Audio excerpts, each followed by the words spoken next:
नमस्कार, न्यूज के इकलौते फैमिली शो न्यूज की पाठशाला में आप सभी का स्वागत। मैं हूं सुशांत सिन्हा। ये वो पाठशाला जहां सबकी क्लास लगती है और खबर का हर चैप्टर इतने विस्तार से खोलता हूं कि आप उस खबर के मास्टर होकर निकलते हैं। सबसे पहले आपको बताऊं कि पाठशाला में आज क्या क्या है और कौन कौन सी क्लास लगने वाली। सबसे पहले बात होगी अरविंद केजरीवाल की भयंकर भूल। नरेंद्र मोदी ही 2024 जीतेंगे, खुद बता दिया क्या। नया सबूत आया है, राहुल गांधी के पीएम बनने का सपना उनके अंदर फिर कैसे जाग गया है, वो भी आपको बताऊंगा। इसके अलावा भरी संसद में फर्जीवाड़ा, यही शब्द इस्तेमाल किया था अमित शाह ने। भरी संसद में फर्जीवाड़ा, केजरीवाल से पहले क्या राघव चड्ढा जेल चले जाएंगे?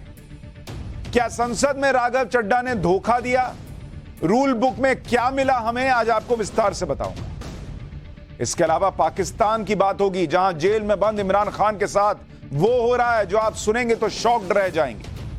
खूंखार आतंकियों के साथ इमरान खान को बंद किया गया है, क्या जेल में उनकी हत्या का प्लान है? और फिर आपको दिखाऊंगा दुनिया का वो देश जहां कोई गरीब ही नहीं है भाई। दुनिया का वो देश जहां एक भी गरीब आदमी नहीं है। दुनिया का वो देश जहां हर आदमी करोड़पति है, ऐसा भी देश है। इसके अलावा वो महिला रोबोट जो अब इंसानों से शादी किया करेंगी, उन महिला रोबोट से आपको मिलवाऊंगा। सोचिए क्या जिंदगी होगी कि एक तरफ इंसान है पुरुष और रोबोट जो है वो महिला बनकर उससे शादी करेगी। और आखिर में एक बड़ी इंपॉर्टेंट खबर है, जरूर देखिएगा।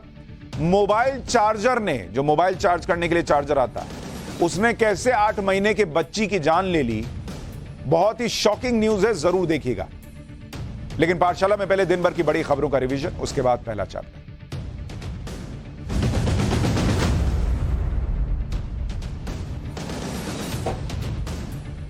लोकसभा की सदस्यता बहाल होने के बाद राहुल गांधी को सरकारी बंगला भी वापस मिल गया है। राहुल गांधी को 12 तुगलक लेन का बंगला आवंटित कर दिया गया। राहुल गांधी बतौर सांसद करीब 19 साल तक इसी बंगले में रहे। मोदी सरनेम केस में 24 मार्च को सदस्यता रद्द होने के बाद 22 अप्रैल को उन्हें यह बंगला खाली करना पड़ा था। बंगला वापस मिलने के बाद राहुल बोले, पूरा हिंदुस्तान ही मेरा घर। हरियाणा के नूह में 31 जुलाई को हुई हिंसा में शामिल आरोपियों की धरपकड़ जारी। अब तक 300 से ज्यादा गिरफ्तारियां हो चुकी हैं। इस बीच पुलिस ने कांग्रेस के प्रतिनिधिमंडल को नूह का दौरा करने की इजाजत देने से इनकार कर दिया। नूह के पुन्हाना से कांग्रेस विधायक मोहम्मद इलियास खान को भी पुलिस ने नूह के हिंसा प्रभावित इलाकों में जाने से रोक दिया। कांग्रेस विधायक ने नूह पुलिस पर एक तरफा कार्रवाई करने का आरोप लगाया। केरल सरकार ने यूसीसी यानी यूनिफॉर्म सिविल कोड के खिलाफ प्रस्ताव को मंजूरी दे दी। मुख्यमंत्री पी विजयन ने आज केरल विधानसभा में यूसीसी के खिलाफ प्रस्ताव पेश किया, जिसे कांग्रेस और यूडीएफ के विपक्षी गठबंधन ने भी समर्थन दिया। केरल सरकार ने यूसीसी लागू करने के फैसले को एक तरफा और जल्दबाजी में उठाया हुआ कदम बताया। मध्य प्रदेश के छिंदवाड़ा में आज बाबा बागेश्वर की कथा का अंत हो गया। इस मौके पर पूर्व सीएम कमलनाथ ने बाबा बागेश्वर को अनूठे अंदाज में दोबारा छिंदवाड़ा आने का न्योता दिया। कमलनाथ ने अपने और बाबा बागेश्वर के संबंधों को हनुमान जी के संबंध की तरह बताया और कहा कि भविष्य में भी बाबा बागेश्वर को उनसे छुटकारा नहीं मिलेगा। अक्षय कुमार की फिल्म ओ माई गॉड 2 को लेकर जारी विवाद फिलहाल थमता नहीं दिख रहा। अब उज्जैन महाकाल के पुजारियों ने फिल्म मेकर्स को लीगल नोटिस भेज दिया, जिसमें फिल्म से महाकाल मंदिर में शूट किए गए सभी सीन तुरंत हटा देने के लिए कहा गया। महाकाल के पुजारियों ने चेतावनी दी है कि अगर फिल्म में अश्लीलता परोसने के साथ महाकाल मंदिर के शॉट्स दिखे तो देश भर में फिल्म के producer, director, actor Akshay Kumar के खिलाफ प्रदर्शन होगा। ईरान की राजधानी तेहरान में अवैध तरीके से बनाई जा रही इमारत को जमींदोज करने के दौरान बड़ा हादसा हुआ। बताया जा रहा है कि शिकायत मिलने के बाद पुलिस की टीम इमारत को ढहाने के लिए पहुंची थी, लेकिन अवैध इमारत के गलत तरीके से गिरने की वजह से उसके बगल की कुछ और इमारतें गिर गईं। इस हादसे में 2 पुलिसकर्मियों समेत 5 लोगों की मौत हो गई।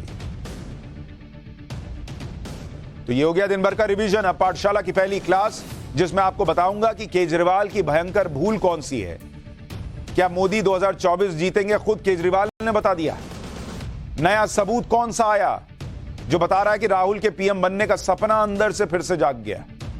और भरी संसद में क्या फर्जीवाड़ा हुआ, केजरीवाल से पहले राघव चड्ढा क्या जेल चले जाएंगे, और राघव ने संसद में क्या धोखा दिया, रूल बुक क्या कहता है।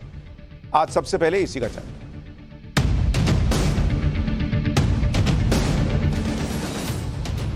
सेमीफाइनल का एक राउंड कल राज्यसभा में हुआ।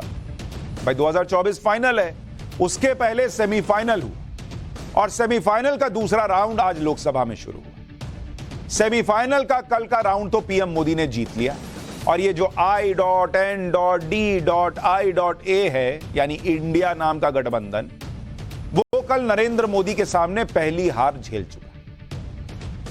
जब केजरीवाल और उनके विपक्षी गठबंधन इंडिया को राज्यसभा में बड़े अंतर से हरा दिया गया। आज दूसरा राउंड लोकसभा में शुरू हुआ, जहां आज अविश्वास प्रस्ताव पेश हुआ और उस पर अब 3 दिनों तक चर्चा चलेगी। यहां भी प्रधानमंत्री मोदी की जीत तय है, क्योंकि लोकसभा के नंबर गेम में पीएम मोदी के सामने कोई दूर दूर तक है ही नहीं।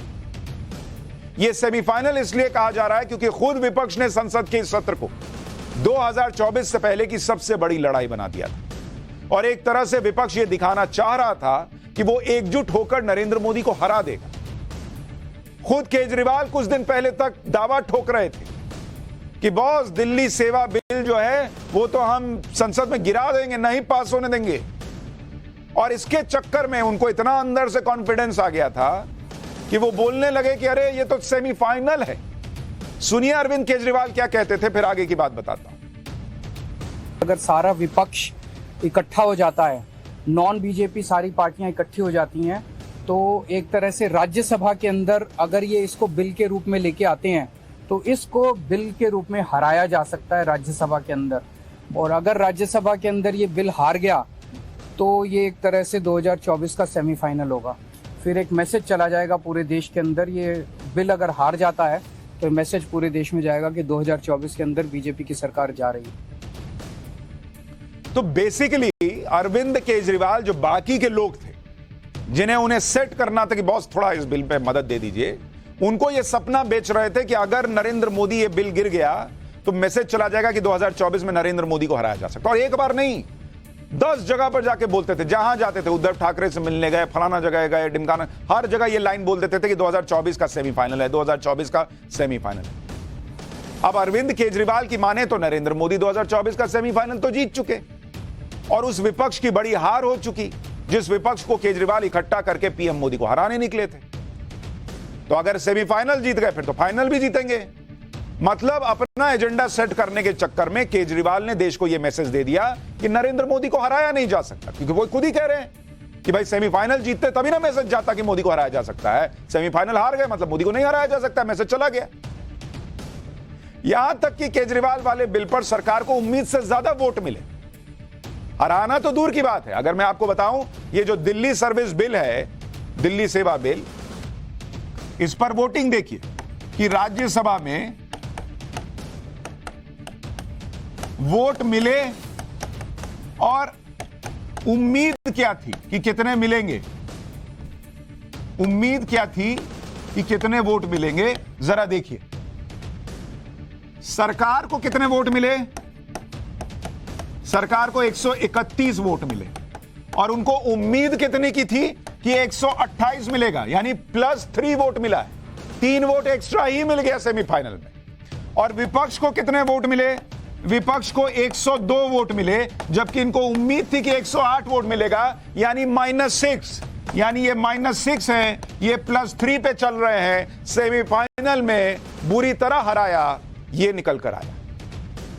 विपक्ष की ऐसी हार तब हुई जब वो अपने नंबर गेम को मजबूत करने के लिए, आप सोचिए किस लेवल पर ये लोग गए कि अपना नंबर गेम मजबूत करने के लिए पूर्व पीएम मनमोहन सिंह को व्हील चेयर पर राज्यसभा में ले आए।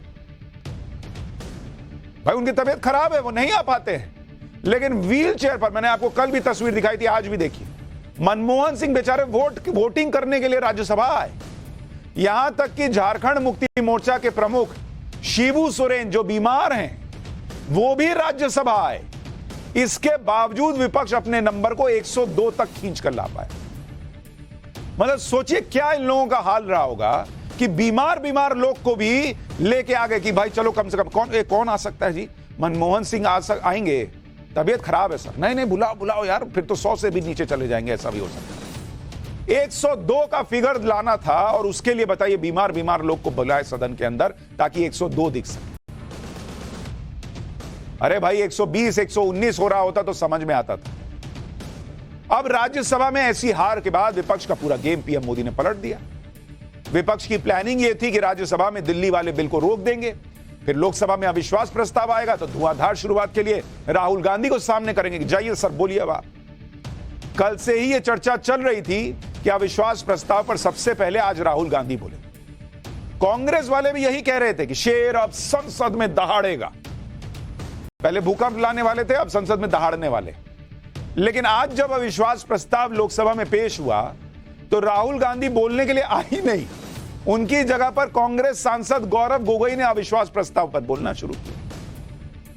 मतलब पहले माहौल यह था कि राहुल गांधी ओपनिंग बैटिंग करने उतरे। जब मैच शुरू हुआ तो पता चला गौरव गोगोई बैटिंग करने उतरे, राहुल गांधी पिच पे आए ही नहीं। इसे लेकर काफी बहस भी हुई, क्योंकि बीजेपी की तरफ से भी यह कहा जाने लगा कि बीजेपी तो खुद चाहती है कि राहुल गांधी बोलें। फिर ऐसा क्या हुआ कि राहुल गांधी बोलने के लिए नहीं उठे? इसे लेकर किस तरह लोकसभा में आज गहमा गहमी हो गई, बहस टाइप का हो गया, एक बार इसको सुनिए, फिर आगे की बात बताता हूं कि क्यों आज राहुल गांधी नहीं बोले।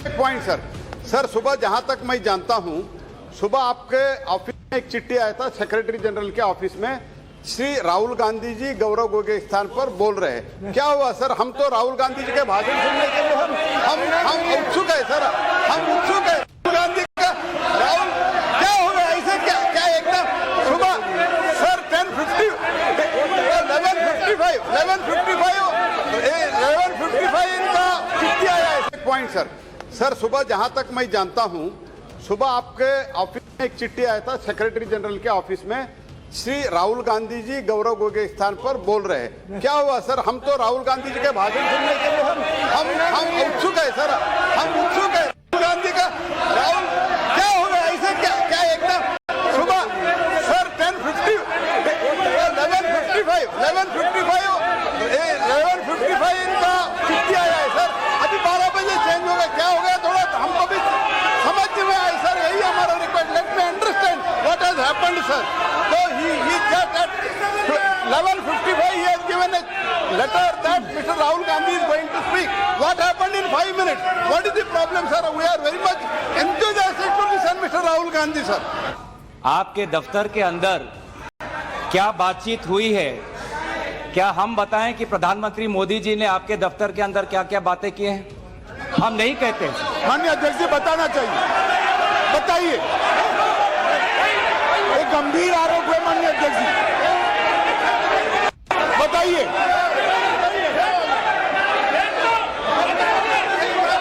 प्रधानमंत्री जी का नाम लेते हुए और शेर का नाम लेते हुए ऐसा अनाप शनाप आरोप नहीं लगा सकते, वो उनको बताना चाहिए।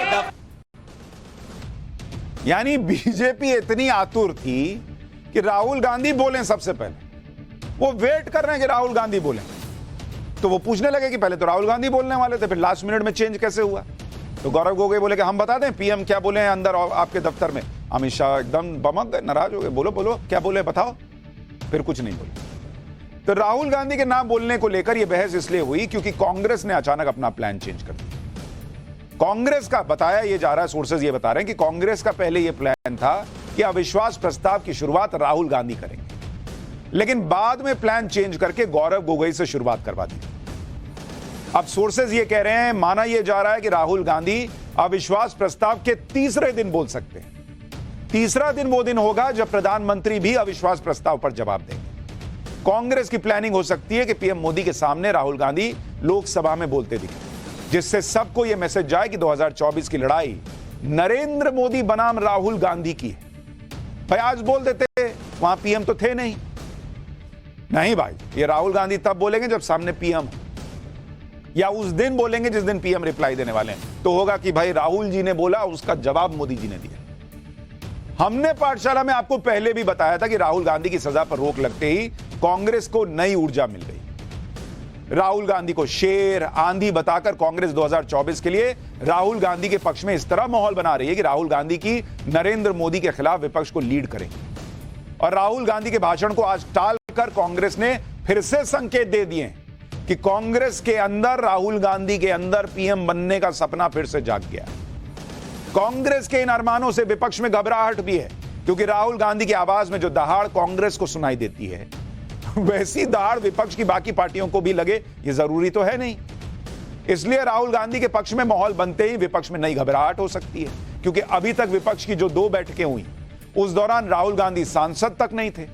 राहुल गांधी के भविष्य पर एक प्रश्न चिन्ह था, लेकिन अब राहुल गांधी संसद में लौट आए, उनके अंदर अरमान भी लौट आए और ऐसा बहुत संभव है कि विपक्ष की अगली बैठक में कांग्रेस फ्रंट फुट पर थी। राहुल गांधी के तेवर अलग दिखे। आज अविश्वास प्रस्ताव पर जिन नेताओं ने बोला उनमें प्रमुख तौर पर कांग्रेस से गौरव गोगोई बोले, बीजेपी से निशिकांत दुबे बोले, डीएमके से टीआर बालू, तृणमूल कांग्रेस से सौगत रॉय ने अपना पक्ष रखा, एनसीपी से सुप्रिया सुले, समाजवादी पार्टी से डिंपल यादव, शिवसेना शिंदे गुट से एकनाथ शिंदे के बेटे श्रीकांत शिंदे, शिवसेना उद्धव गुट से अरविंद सावंत बोले, बीजेपी से नारायण राणे ने अपना पक्ष रखा, कांग्रेस से मनीष तिवारी बोले तो बीजेपी से किरण रिजिजू। कल जो नेता बोलने वाले हैं उनमें प्रमुख तौर पर नाम आ रहा है कि कल अमित शाह जवाब देंगे। इसके अलावा स्मृति ईरानी का नाम आ रहा है कि वो जवाब देंगी, निर्मला सीतारमण का भी नाम आ रहा है। यानी कल भी बहुत गहमा गहमी वाली बहस लोकसभा में होने के पूरे चांसेस। हालांकि आज अविश्वास प्रस्ताव से पहले ही पीएम ने सरकार और पार्टी को फ्रंट फुट पर खेलने वाली लाइन दी। अविश्वास प्रस्ताव पर चर्चा शुरू होने से पहले पीएम मोदी ने बीजेपी संसदीय दल की बैठक की। इसमें पीएम ने कहा कि चुनाव में बीजेपी परिवारवाद और भ्रष्टाचार को बड़ा मुद्दा बनाएगी। पीएम ने कहा कि भ्रष्टाचार भारत छोड़ो, परिवारवाद भारत छोड़ो अभियान चलाया जाए। इसी के लिए कल से यह देशव्यापी अभियान शुरू किया जाएगा, क्योंकि कल ही भारत छोड़ो आंदोलन के 81 साल पूरे हुए। इस बैठक में पीएम ने बीजेपी सांसदों को 2024 का पहला सेमीफाइनल जीतने की बधाई दी। पीएम मोदी ने कहा कि विपक्ष अविश्वास से भरा हुआ है और अपनी एकजुटता का टेस्ट करने के लिए वो अविश्वास प्रस्ताव लाया।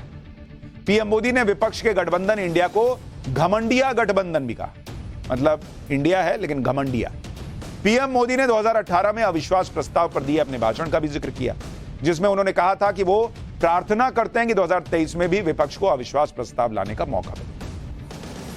सरकार के खिलाफ अविश्वास प्रस्ताव पर आज संसद में 7 घंटे चर्चा चली। चर्चा के दौरान 17-18 सदस्यों ने अपनी बात रखी। उनकी ऐसी बातें आपको बताएंगे जिन पर काफी हंगामा मचा, विवाद हुआ, काफी हंसी मजाक भी हुआ।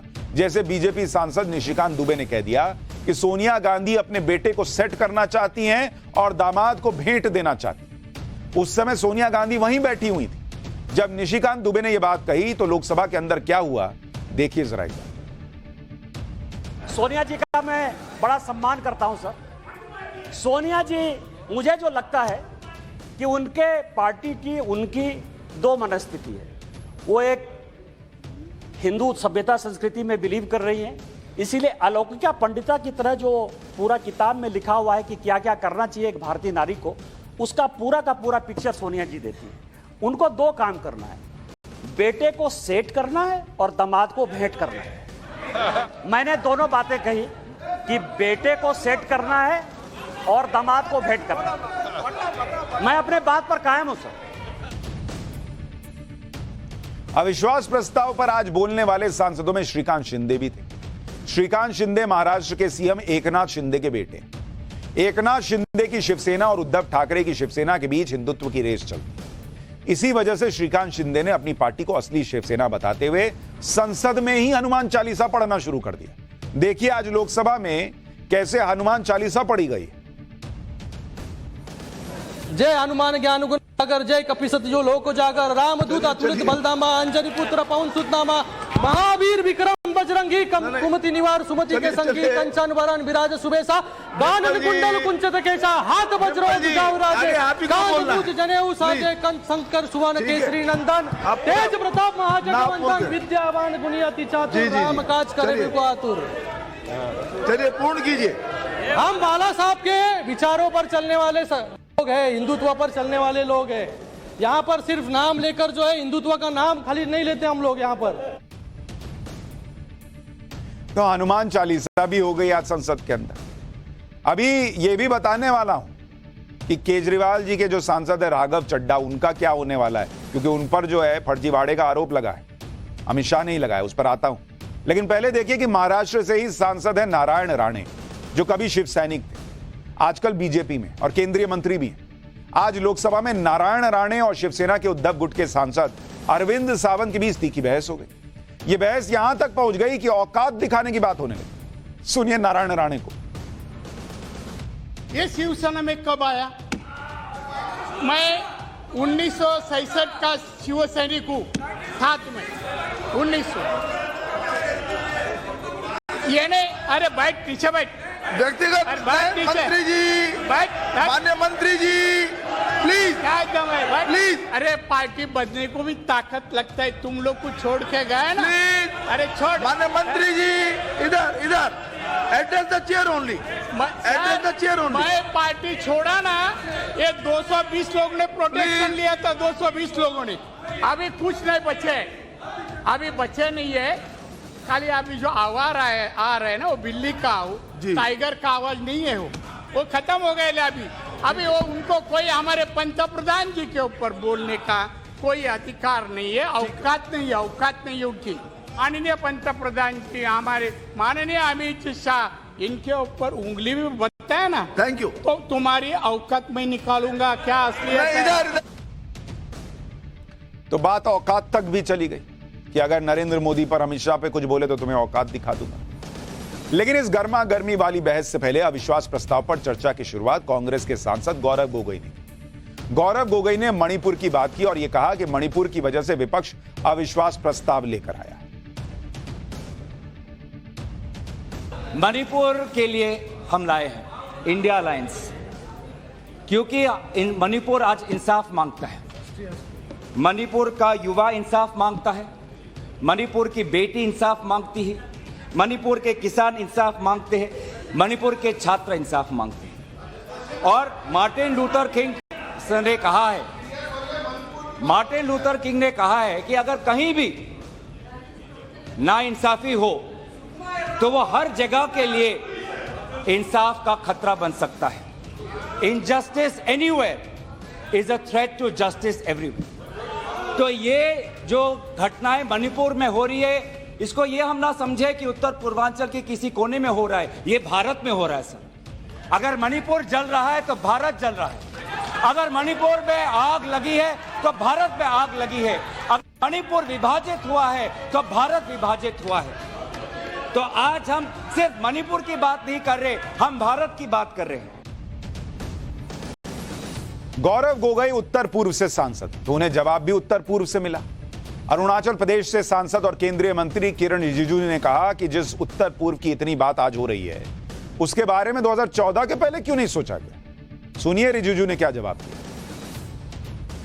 मैं इस सदन में पीछे बैठ करके गला फाड़ फाड़ करके हम उस समय के यूपीए सरकार को हम हाथ जोड़ के हम उनको मांग करते थे, पुकारते थे कि कभी कभी आप नॉर्थ ईस्ट का तरफ भी ध्यान रखिए, कभी कभी आप समय निकल करके नॉर्थ ईस्ट की तरफ देखिए। उस समय का तत्कालीन प्रधानमंत्री डॉक्टर मनमोहन सिंह जी तो खुद राज्यसभा, तो लोकसभा से नहीं आए थे, असम के सीट से, असम के कोटा से राज्यसभा के सदस्य बने, 2 बार प्रधानमंत्री बने। कभी भी विकास के नाम पर नॉर्थ ईस्ट का दौरा नहीं किया। 1-2 बार औपचारिक कार्यक्रम के लिए गए होंगे, लेकिन कभी भी हमारे नॉर्थ ईस्ट के सांसदों के साथ, नॉर्थ ईस्ट के मुख्यमंत्रियों के साथ बैठ करके कभी भी नॉर्थ ईस्ट के बारे में चर्चा नहीं किया। आज आप लोग मणिपुर का नाम लेकर के, नॉर्थ ईस्ट का नाम लेकर के बार बार जो आप लोग बोल रहे हैं, काश आप लोग 2014 के पहले के परिस्थिति को याद करते तो आपको आज नॉर्थ ईस्ट का नाम अपने जुबान पर लेने के लिए भी आपको सोचना पड़ना था। आज संसद में अविश्वास प्रस्ताव पर चर्चा के दौरान कई बार हंगामा हुआ, हल्ला हुआ। कल भी संसद में हंगामा होने के पूरे आसार हैं, क्योंकि कल संसद में गृह मंत्री अमित शाह, केंद्रीय वित्त मंत्री निर्मला सीतारमण और स्मृति ईरानी अपनी बातें कही। उस पर भी आपको पूरी डिटेल रिपोर्ट दिखाऊंगा। लेकिन कल जो ये तो सेमीफाइनल का दूसरा राउंड शुरू हुआ है और ये सेमीफाइनल भी कौन जीतेगा ये तय है। लेकिन कल जब सेमीफाइनल का पहला राउंड, जिसको केजरीवाल ही सेमीफाइनल बता रहे थे भाई, राज्यसभा में वो दिल्ली सेवा बिल, वो सेमीफाइनल तो नरेंद्र मोदी ने जीत लिया, लेकिन उस दौरान एक बड़ा कांड भी हुआ। दिल्ली के सर्विस बिल ने अरविंद केजरीवाल को पावरलेस कर दिया। बिल तो दोनों सदन से पास हो गया, लेकिन इस बिल को रोकने के लिए केजरीवाल की टीम इस हद तक चली गई कि उन पर संसद के अंदर फर्जीवाड़ा करने के बहुत गंभीर आरोप लग गए। अभी तक केजरीवाल की टीम इस बात से चर्चा में थी कि उनके डिप्टी सीएम और मंत्री घोटाले के आरोप में जेल में। इसमें केजरीवाल का नंबर भी आ सकता है कहा जा रहा था। लेकिन राज्यसभा में कल कुछ ऐसा हुआ जिससे केजरीवाल के स्टार सांसद राघव चड्ढा ही फंस गए, जिस पर लोग ये कह रहे हैं कि क्या केजरीवाल से पहले राघव चड्ढा जेल चले जाएंगे। राघव चड्ढा को लेकर यह बातें इसलिए हो रही हैं क्योंकि कल रात राज्यसभा में दिल्ली सर्विस बिल पर वोटिंग के दौरान राघव चड्ढा पर कुछ सांसदों ने फर्जीवाड़ा करने का आरोप लगा दिया। राघव चड्ढा के इस कथित फर्जीवाड़े को सबसे पहले अमित शाह ने पकड़ा और सदन में इसका जिक्र किया। अमित शाह ने इस जांच की मांग की और इस दौरान राज्यसभा में जमकर हंगामा भी। पहले देखिए कि राज्यसभा में कल रात हुआ क्या था, फिर मैं आपको बताता हूं कि राघव चड्ढा ने जो किया क्या वो वाकई नियमों के खिलाफ था और फिर राघव चड्ढा के साथ क्या हो सकता है, क्या वो जेल जा सकते हैं, ये भी बताऊंगा। लेकिन कल पहले सुनिए अमित शाह ने क्या बताया। Doctor Sasmit Patra, Shri Jairam Ramesh, Shri S Niranjan Reddy, Shri Kapil Sibal, Shri Tiruchi Siva, doctor M Thambi Durai. बहुत गंभीर व्यवस्था का प्रश्न है। ये दोनों सम्मानीय सदस्य कह रहे हैं, मान्यवर ये दोनों सम्मानीय सदस्य कह रहे हैं कि इन्होंने ये मोशन को साइन नहीं किया। अब ये जांच का विषय है कि ये मोशन कैसे साइन हुआ और राघव चड्ढा जी ने इसको मूव किया है। मान्यवर इनका सिग्नेचर किसने किया है, ये जांच का विषय है। मान्यवर ऐसे नहीं चलता है। मान्यवर अब ये मामला सिर्फ दिल्ली सरकार में फर्जी पड़ने का नहीं है, ये सदन के अंदर फर्जी पड़ने का मामला है। ऐसा कैसे चलता है? Sir, no such discussion has been done by me. My name has been taken without my permission. Amit Shah गंभीर आरोप लगा रहे हैं। वो कह रहे हैं आम आदमी पार्टी सदन के बाहर फर्जीवाड़ा करती थी, अब तो सदन के अंदर फर्जीवाड़ा कर दिया, ये वो आरोप लगा रहे हैं। ऐसे 5 सांसद हैं जिन्होंने आरोप लगाया कि राज्यसभा में राघव चड्ढा ने उनकी परमिशन के बिना अपने प्रस्ताव में सांसदों के तौर पर सांसदों का नाम डाल दिया। ये 5 सांसद हैं बीजेडी के सस्मित पात्रा, जिन्हें अभी आप सुन रहे थे, वो कह रहे थे कि भाई बिना मेरे से पूछे मेरा नाम कैसे डाल दिया राघव चड्ढा ने। एआईएडीएमके के थम्बी दुरई, बीजेपी के नरहरी अमीन, बीजेपी के सुधांशु त्रिवेदी, जिनको खुद झटका लग गया अपना नाम सुनकर, बीजेपी के फांगनोन कोन्याक। इन सांसदों ने सदन के बाहर आकर क्या कहा, एक बार वो भी सुनिए, फिर बताता हूं कि रूल बुक क्या कहता है, चड्ढा जी ने क्या किया है। जब राघव चड्ढा ने मोशन मूव किया था, उसमें मेरे हिसाब से 17-18 नाम थे, उसमें पहला नाम मेरा था। तो वो टाइम ही मैं खड़ा हो गया, स्पीकर साहब को बोला कि मैं जानता नहीं हूँ, ये मोशन में सिलेक्ट कमेटी में ले जाने के लिए जो उन्होंने बात की है तो मैं उसका विरोध करता हूँ। ये मेरा नाम निकाल देना चाहिए और ये मेरे अप्रूवल के बिना उन्होंने ये किया है। और अगर साइन करके देना है कागज तो मेरी साइन भी नहीं है, तो उस पर जो भी कायदे से लीगली जो राज्यसभा के रूम से उसी स्टेप से कार्रवाई करनी चाहिए। वो सिलेक्ट कमेटी का रेजोल्यूशन मूव किया जा रहा था, कई सारे सांसद मूव किए जा रहे थे चेयर से, तो अचानक मैंने सुना कि मेरा नाम माननीय श्री राघव चड्ढा जी के एक रेजोल्यूशन में मेरा नाम मैंने पाया, अचानक आया। So I immediately raise the point of order और एज पर रूल 72(2) कि अगर एक सदस्य के बिना इंफॉर्मेशन के या उनके कंसेंट के आप उनके नाम को सिलेक्ट कमेटी में ले नहीं सकते या किसी कमेटी में ले नहीं सकते। मैंने अपना कंप्लेन दिया है, तो अभी तो हाउस खत्म हुआ है, then the matter has already been moved and the chairman is seized of the matter, so I'm sure they'll take appropriate action, and it is of course a matter of privilege as well. I have a raise in the board itself and give a letter to the chairman referring to the privilege committee. How my name is included, I don't know. I have not signed any document like that. Therefore, somebody may be misused. सारे सांसद कैमरे के सामने कह रहे हैं कि राघव चड्ढा ने उनका नाम कैसे आगे बढ़ा दिया इस प्रस्ताव में, उनको खुद नहीं पता। मामला 2 चीज का है, एक सिग्नेचर की जरूरत पड़ती है या नहीं, और दूसरा कि नाम उनसे पूछ के बढ़ाया है। अब वो तो खुद ही कह रहे हैं कैमरे पर कि भाई हमको पता ही नहीं कैसे नाम डाल दिया। अगर ये आरोप सही निकले तो राघव चड्ढा पर क्या एक्शन हो सकता है, इसे भी समझ लीजिए। पहली बात तो उन्हें कि सत्र से सस्पेंड किया जा सकता है। इतना ही नहीं, उनकी राज्यसभा सदस्यता भी जा सकती है। तीसरी बात, जेल जाने की बात कहां से आ रही है, उन पर एफआईआर तक हो सकती है और उन्हें जेल भी जाना पड़ सकता है। यह बाकायदा नियम है विशेषाधिकार हनन का मामला अगर बन गया तो। ऐसा इसलिए क्योंकि राघव चड्ढा पर जिन सांसदों ने फर्जीवाड़े का आरोप लगाया है, उन सांसदों ने अपने विशेषाधिकार हनन का मुद्दा उठाया है और ऐसे मामले गंभीर होते हैं। इसलिए खुद गृह मंत्री अमित शाह ने राज्यसभा के चेयरमैन से इस पर एक्शन लेने की अपील की थी। एक बार सुनिए अमित शाह को, फिर बताता हूं रूल बुक में क्या मिला। मान्यवर, ये पांचों के मान्यवर, ये पांचों सदस्यों का नाम आसन की ओर से उद्घोषित किया जाए या उनको बोलने की मंजूरी दी जाए और इसका रिकॉर्ड बनाकर, ये प्रिविलेज का मामला है मान्यवर, इसको प्रिविलेज कमेटी में भेजा जाए। हम तो यहाँ चर्चा कर रहे थे, फर्जीवाड़ा दिल्ली सरकार में चल रहा है, ये सदन की कार्यवाही में फर्जीवाड़ा। कल के इस हंगामे के बाद सांसदों ने कहा कि इस मामले को प्रिविलेज कमेटी में भेजा जाए, क्योंकि यह मामला सांसदों के प्रिविलेज यानी विशेषाधिकार का है। अब रूल क्या कहता है? रूल के मुताबिक सांसदों के विशेषाधिकार हनन किसी के खिलाफ भी प्रूव हो जाता है तो फिर उसे नियमों के मुताबिक सजा मिलती है। इस पर फैसला प्रिविलेज कमेटी करती है, जिसे राघव चड्ढा का मामला रेफर कर दिया गया। राघव चड्ढा को अब कमेटी के सामने सफाई देनी पड़ेगी। उसके बाद यह तय होगा कि राघव चड्ढा पर एक्शन होगा या नहीं होगा। राघव चड्ढा पर गंभीर आरोप लगे तो राज्यसभा में तो वो कुछ नहीं बोले। जब सदन से बाहर आए तो मीडिया ने सवाल किया, लेकिन राघव चड्ढा ने जो बात कही उससे तो यही लगा कि उनके लिए बहुत छोटी बात है, वो इसका कोई लोड ही नहीं ले रहे हैं। सुनिए कल रात राघव चड्ढा ने क्या जवाब दिया। जैसा कि मैंने कहा, आप जब प्रिविलेजेस कमेटी नोटिस देगी उसका जवाब देंगे। आप काहे चिंता कर रहे हैं? मैं चिंता नहीं कर रहा, चिंता आप। जैसा कि मैंने कहा, आप जब प्रिविलेजेस कमेटी नोटिस देगी उसका जवाब देंगे। आप काहे चिंता कर रहे हैं? मैं चिंता नहीं कर रहा, चिंता आपको हो रही। राघव चड्ढा कर रहे हैं, मैं चिंता नहीं कर रहा, आप काहे चिंता कर रहे हैं?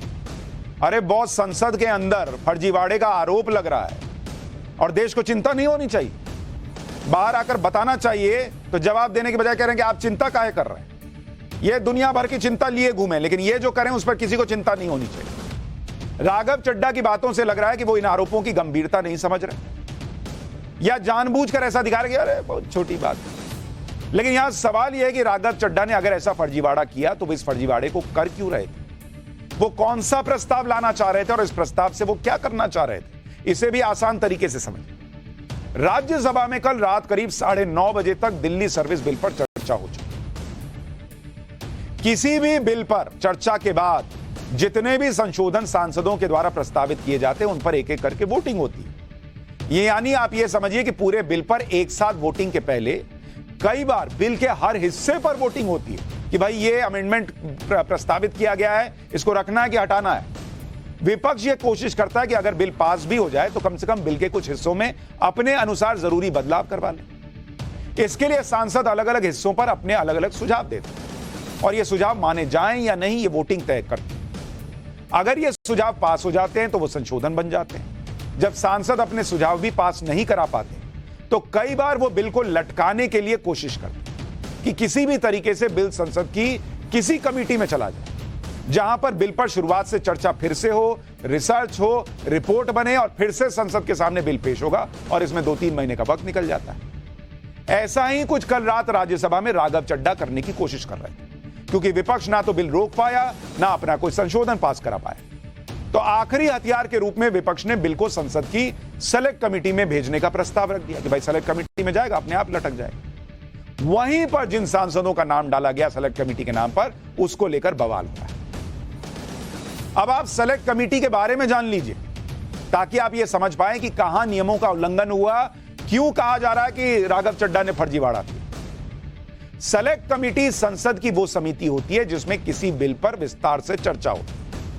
इस कमेटी में बिल में सुधार प्रस्तावित किए जाते हैं और सरकार और विपक्ष दोनों के सांसद इसमें हो सकते हैं।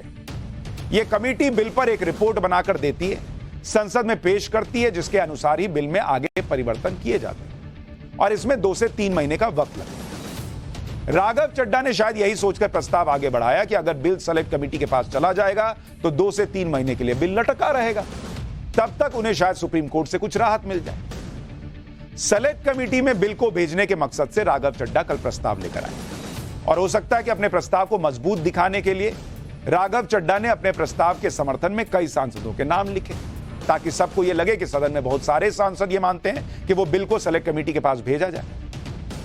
लेकिन सारा गेम यही हुआ। आरोप है कि राघव चड्ढा ने बिल को सेलेक्ट कमेटी में भेजने का जो प्रस्ताव भेजा, उसमें सिर्फ विपक्षी सांसदों के नाम नहीं थे, बल्कि प्रस्ताव में मोदी सरकार का समर्थन करने वाले सांसदों के भी नाम लिखे हुए। राज्यसभा के चेयरमैन ने राघव चड्ढा का प्रस्ताव पढ़ते समय बिल पर सरकार का समर्थन करने वाले सांसदों का नाम लिया तो सदन में सब चौंक गए। चेयरमैन खुद मुस्कुराने लगे। भैया बीजेपी का सांसद जो है सुधांशु त्रिवेदी, वो क्यों कहेंगे भाई सेलेक्ट कमेटी में भेजने के लिए, या वो उसमें क्यों शामिल होंगे? लेकिन देखते ही देखते हंगामा हो गया। जिन सांसदों का नाम लिया गया उन्होंने आपत्ति दर्ज करवाई और यह कहा कि उन्होंने राघव चड्ढा के प्रस्ताव का समर्थन ही नहीं किया, ना ही उनसे किसी ने इस बारे में पूछा। फिर राघव चड्ढा ने उनका नाम कैसे प्रस्तावित कर दिया? ये तो नियमों के खिलाफ है। अब आम आदमी पार्टी के लोग कह रहे हैं कि सेलेक्ट कमेटी ने नाम भेजने के लिए किसी सिग्नेचर की जरूरत ही नहीं होती।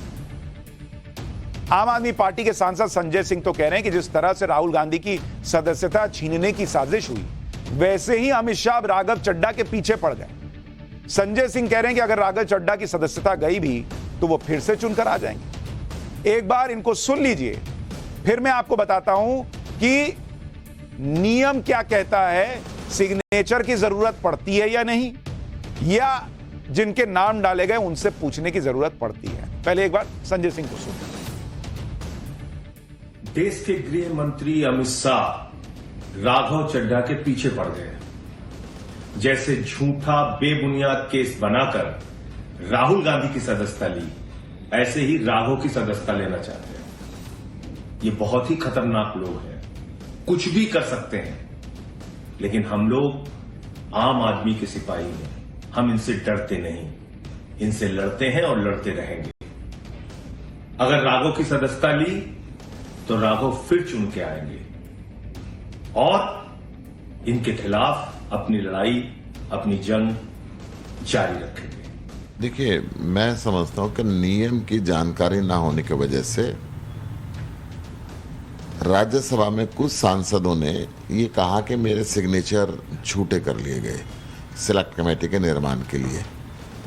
नियम यह है कि सिलेक्ट कमेटी के निर्माण के लिए एक व्यक्ति रेजोल्यूशन देता है, किसी के सिग्नेचर की आवश्यकता नहीं होती। जब सिग्नेचर की आवश्यकता नहीं होती, सिग्नेचर ही नहीं होते, तो झूठ का सवाल कहां से आ गया? मुझे ऐसा लगता है कि ये जो सिलेक्ट कमेटी बनती है, ये पूरे के पूरे दल, सभी दलों के सांसदों को मिला के बनाई जाती है। कोई एक व्यक्ति उसकी प्रपोजल देता है। राघव ने भी गुड फेथ के अंदर ये नाम दिए होंगे, जहां तक मेरे को लगता है कि किसी को नहीं रहना, उसमें मना कर सकता है कि भाई मुझे नहीं रहना, मैं इस सिलेक्ट कमेटी का पार्ट नहीं बनना चाहता। सुशील गुप्ता जो आम आदमी पार्टी के सांसद हैं, वो कह रहे हैं कि राघव चड्ढा ने गुड फेथ में नाम दिया हो। बॉस, संसद गुड फेथ में नहीं चलती। संसद के नियम है, एक एक चीज लिखी हुई है, उससे चलेगी। मेरे मन में आ गया कि गुड फेथ में फलाने का नाम दे दूं, ऐसा नहीं चलता है। और गुड फेथ में बीजेपी सांसदों के नाम दे दिए। इतना गुड फेथ चल रहा है, दूसरे को बता रहे हैं कि भाई ये तो हिटलर शाही कर रहे हैं, और गुड फेथ में बीजेपी सांसद का नाम दे दिए। और संजय सिंह को तो लग रहा है कि ये समझ में आ गया है कि राघव चड्ढा ने जो गलती की है उसमें उनकी संसद सदस्यता जाएगी, इसलिए खुद ही मान रहे हैं कि अगर संसद सदस्यता गई तो राघव फिर चुनकर आ जाएगा। अरे फिर चुन के आ जाइए, लेकिन इसका मतलब ये थोड़ी है कि नियमों की धज्जियां उड़ा दीजिए। अब सुनिए नियम क्या है। क्या आम आदमी पार्टी के सांसदों की बात सही है कि भाई सिग्नेचर की जरूरत ही नहीं होती, किसी का भी नाम डाल सकते हैं गुड फेथ में, फलाना फेथ में, या वो गलत बोल? रूल बुक में क्या मिला सुनिए। नियम सिग्नेचर की बात तो नहीं करते, ये बात सही कि सिग्नेचर होगा ऐसा नहीं, लेकिन नियम सहमति की बात जरूर करते। और आरोप यही है कि सहमति नहीं ली। राज्यसभा के रूल बुक के रूल नंबर 72 के भाग 2 में यह साफ साफ लिखा है कि सेलेक्ट कमेटी का प्रस्ताव लाने वाला सांसद बिना अनुमति के किसी का भी नाम सेलेक्ट कमेटी के मेंबर के रूप में नहीं डाल सकता। यानी नियम यह कहता है कि सेलेक्ट कमेटी का प्रस्ताव बढ़ाने वाले सांसद को यह सुनिश्चित कर लेना चाहिए कि जिन सांसदों का नाम वो अपने प्रस्ताव में दे रहा है उन सब से उसने सहमति ली हो। यानी सिग्नेचर लिया हो न लिया हो यह इंपॉर्टेंट नहीं है, क्योंकि उसका जिक्र नहीं है, लेकिन बकायदा नियम में लिखा हुआ है भाई कि जिसका नाम आप दोगे उससे पूछ के दोगे, उससे उसको विश्वास में लेके दोगे, कॉन्फिडेंस में लेके दोगे। ऐसा नहीं कि वो बैठे बैठे सुन रहा है और अचानक से कहा है मेरा नाम ये कैसे आ गया बॉस, ये नहीं होता है। यानी बकायदा नियमों की अनदेखी हुई है, क्योंकि सब सांसद कैमरे पे कह रहे हैं हमको पता ही नहीं था मेरा नाम कैसे आ गया, और नियमों की अनदेखी कर रहे हैं। और उसके बाद जो है जबरदस्ती फिर वही यार हमको तो जबरदस्ती ये कर रहे हैं, ये सरकार ऐसा कर रही है वैसा कर रही है। तुम क्या कर रहे हो यार, पहले ये बताओ। राघव चड्ढा के साथ जो हो रहा है उसके बाद लोग अब पुरानी तस्वीरें भी निकाल रहे हैं। कुछ दिन पहले संसद से निकलते समय राघव चड्ढा को एक कौवे ने चोंच मार दी थी, उसकी तस्वीर बड़ी वायरल हुई। ये तस्वीर अब फिर से वायरल हो रही है और लोग इसे अलग अलग कैप्शन के साथ शेयर कर रहे हैं। कुछ लोग ये भी लिख रहे हैं कि राघव चड्ढा को जिस दिन कौवे ने चोंच मारा था उसी दिन से उनका बुरा दिन शुरू हो गया। दिल्ली को लेकर अमित शाह कल जो कह रहे थे कि आम आदमी पार्टी की सरकार कभी भी दिल्ली विधानसभा का सत्र बुला लेती है, विधानसभा का कभी अवसान ही नहीं होता, वो आज सच साबित हो गया। केजरीवाल सरकार ने आज ही विधानसभा का सत्र ऐलान कर दिया। 16 अगस्त से दिल्ली से विधानसभा का सत्र शुरू होगा। विधानसभा सत्र के लिए जो नोटिफिकेशन जारी हुआ है उसमें लिखा है कि दिल्ली विधानसभा के स्पीकर ने विधानसभा के चौथे सत्र को फिर से शुरू करने का आदेश दिया है। दिल्ली विधानसभा के चौथे सत्र का तीसरा पार्ट 16 अगस्त सुबह 11 बजे से शुरू होगा। दिल्ली विधानसभा के चौथे सत्र का दूसरा पार्ट इसी साल 17 अप्रैल को अनिश्चितकाल के लिए स्थगित किया गया था। यानी फिर से विधानसभा का सत्र बुला लिया गया है। और वहां क्या होगा आप अंदाजा लगा सकते हैं, क्योंकि अभी अभी दिल्ली सेवा बिल जो है वो पास हो गया है। तो वहां फिर से कहानियां सुनाई जाएंगी चौथी पास राजा की, शायद वो भी दिखा देंगे। लेकिन और पाठशाला में अब सावधान करने वाली क्लास। कर्नाटक के कारवार से एक दिल दहला देने वाली घटना सामने आई है। गलती से मुंह में मोबाइल चार्जर डाल लेने की वजह से 8 महीने की बच्ची की मौत हो गई। बताया जा रहा है कि परिवार के किसी सदस्य ने अपना मोबाइल चार्ज करने के लिए सॉकेट में चार्जर लगाया, लेकिन फोन चार्ज हो जाने के बाद स्विच को गलती से ऑन छोड़ दिया। इस दौरान मासूम बच्ची चार्जर के पास पहुंची और जैसे ही उसने चार्जर की पिन को मुंह में डाला उसे जोरदार बिजली का झटका लगा। आनन फानन में बच्ची के पेरेंट्स उसे अस्पताल तो ले गए, लेकिन उसकी जान नहीं बचाई जा सकी। इसलिए हमेशा ध्यान रखिए कि अगर आप घर में मोबाइल चार्ज करते, बहुत बार होता है लोग ऐसे मोबाइल निकाले और चल दिए, चार्जर को भी सॉकेट से निकाल दीजिए, स्विच ऑफ करना मत भूलिए। बहुत जरूरी खबर है ये, ध्यान रखिए।